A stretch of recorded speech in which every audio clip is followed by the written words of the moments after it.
Suppose thoughts on the performance tonight? Yeah, I mean, we went into halftime asking for more fight, and we got it in the second half, which was good. A lot of unforced turnovers.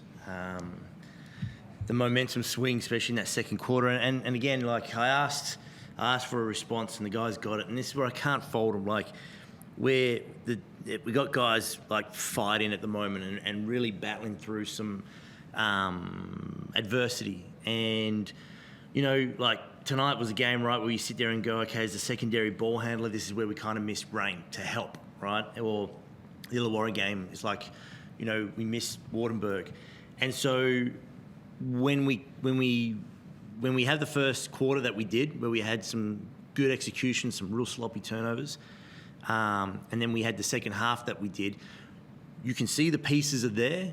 I would have to go back and look at the second quarter, but a lot of the momentum, right, is when the panic sets in, right, for guys that are playing outside of themselves at the moment, some positional base, some minutes and rotations,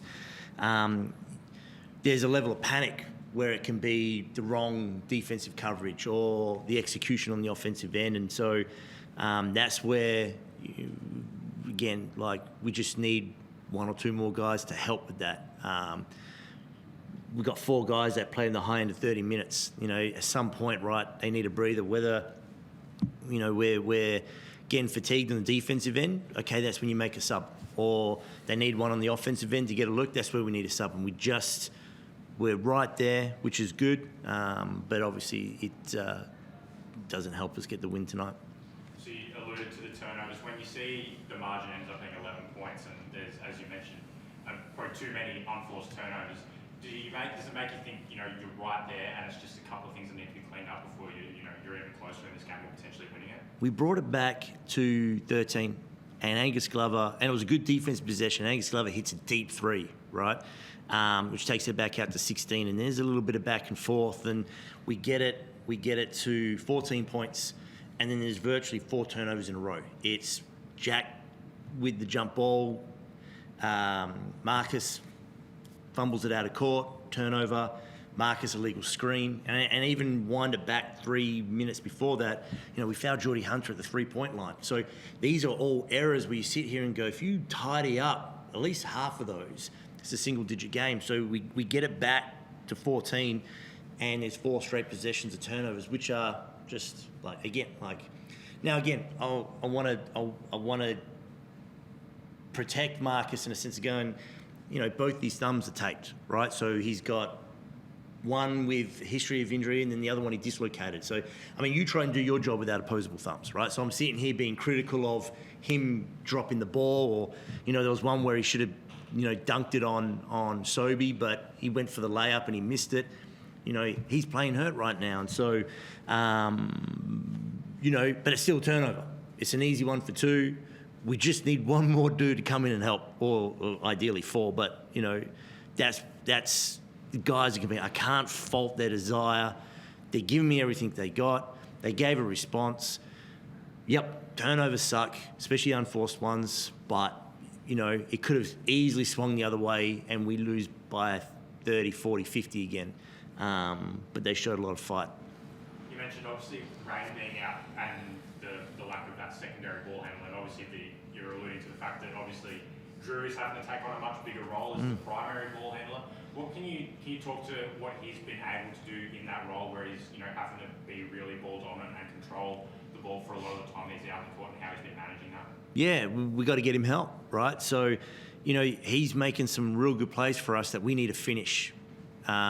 He's directing a lot of things out there that it can't just be a one-man show. What he does at practice too, and there's a real turning point for us, again, especially on the offensive side. You know, what Drew's been able to do at practice and being the voice, and you know, it's not like an inspirational rah-rah leader. It's a guy who says the right thing at the right time, and you just sit there and go, oh yeah, that makes a lot of sense, right? It's stating the obvious, but also just providing clarity on what needs to get done, whether it could be the simple talk on defense or rolling hard onto the rim. But he needs help. KG, from your perspective, obviously, you know, Forde's talked just now about, like, I suppose, the trials and tribulations that you're going through as a team with the injuries and the role adjustments. What's it been like for you as an individual and as a part of the team to go through that, and what's it been like as a group, I suppose? Obviously, you never want to see those type of injuries and stuff, but it happens. Like, you see it every year. It happens a lot across the league, and especially last season here and this season as well. So it's just, I think I would personally like to see myself, and I know a couple of other guys in the locker room, just come out with more aggression, because like Coach said, sometimes we're not in the spots we're most comfortable in. But I think if we just respond with aggression, like we're all good basketball players. There's nobody that's a bad basketball player in this league. So if we just have confidence in ourselves and play with some aggression like we did in the second half, then I think that would help us out a lot. Obviously, you come into the side and you lost Sam before the season started, and that's obviously changed up the big rotation with you, and Marcus obviously struggling below. What's it been like for you, and I suppose you and Marcus working in tandem to fill in that void together as best you can? It's a bit different because Sam brings a lot of things all over the court that we need to place, and me and Marcus are two very different players. So I think we've been good at trying to maximize our strengths and play the way that we can to try and make up for it, instead of trying to be Sam. Any questions on Zoom? Yeah, sure. Kyrin, Forde touched on it about how at half-time this had the potential of being one of those 30, 40, 50-point losses, but you showed a lot of heart in the second half. How much as a playing group can you take out of the fight that you showed and end up winning that second half? It's good to see, but it's also frustrating because it feels like if we would have just came out that way at the beginning of the game, then we would have won, But it's good to see that there's some teams I've been on before that you come into halftime and you kind of have the feeling that the game's already gone, and it's good to see that we didn't let that happen.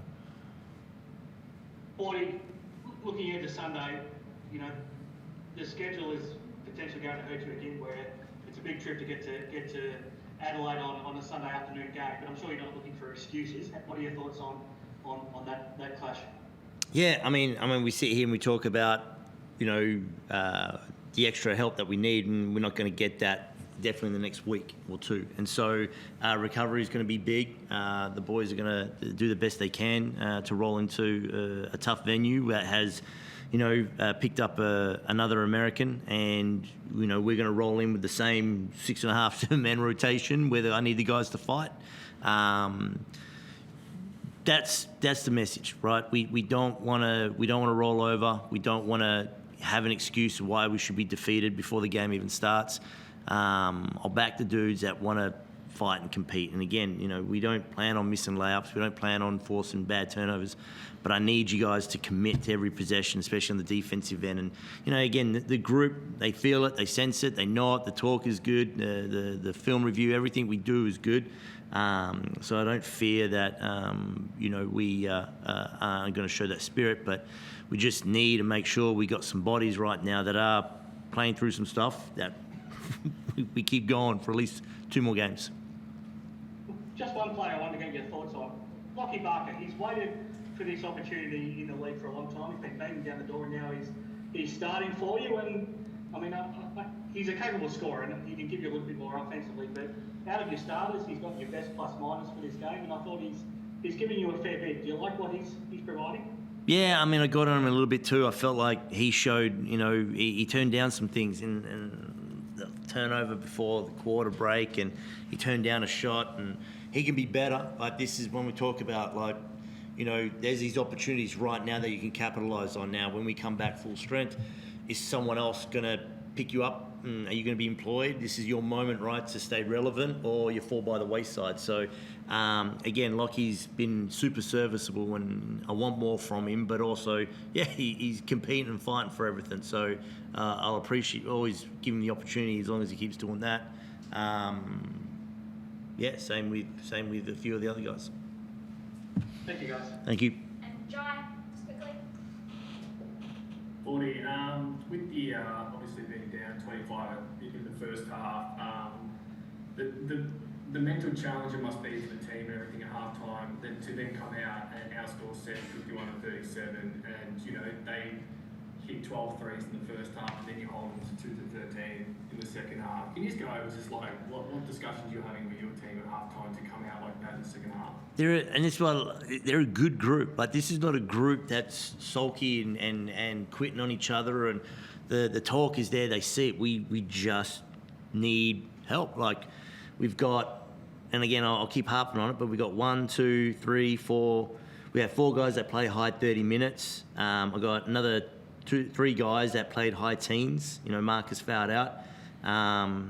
Southeast rotate 8, and so when we're subbing on DPs and injury replacement players, they're subbing on guys with NBA experience. Like, we just need an extra body just to help, and especially when you see the momentum swing, and let's say it's Drew's getting tired, Lockie's a little bit under duress. I need a secondary ball handler. You know, Mo's great, but Mo's a wing, right? So that's where it's raining.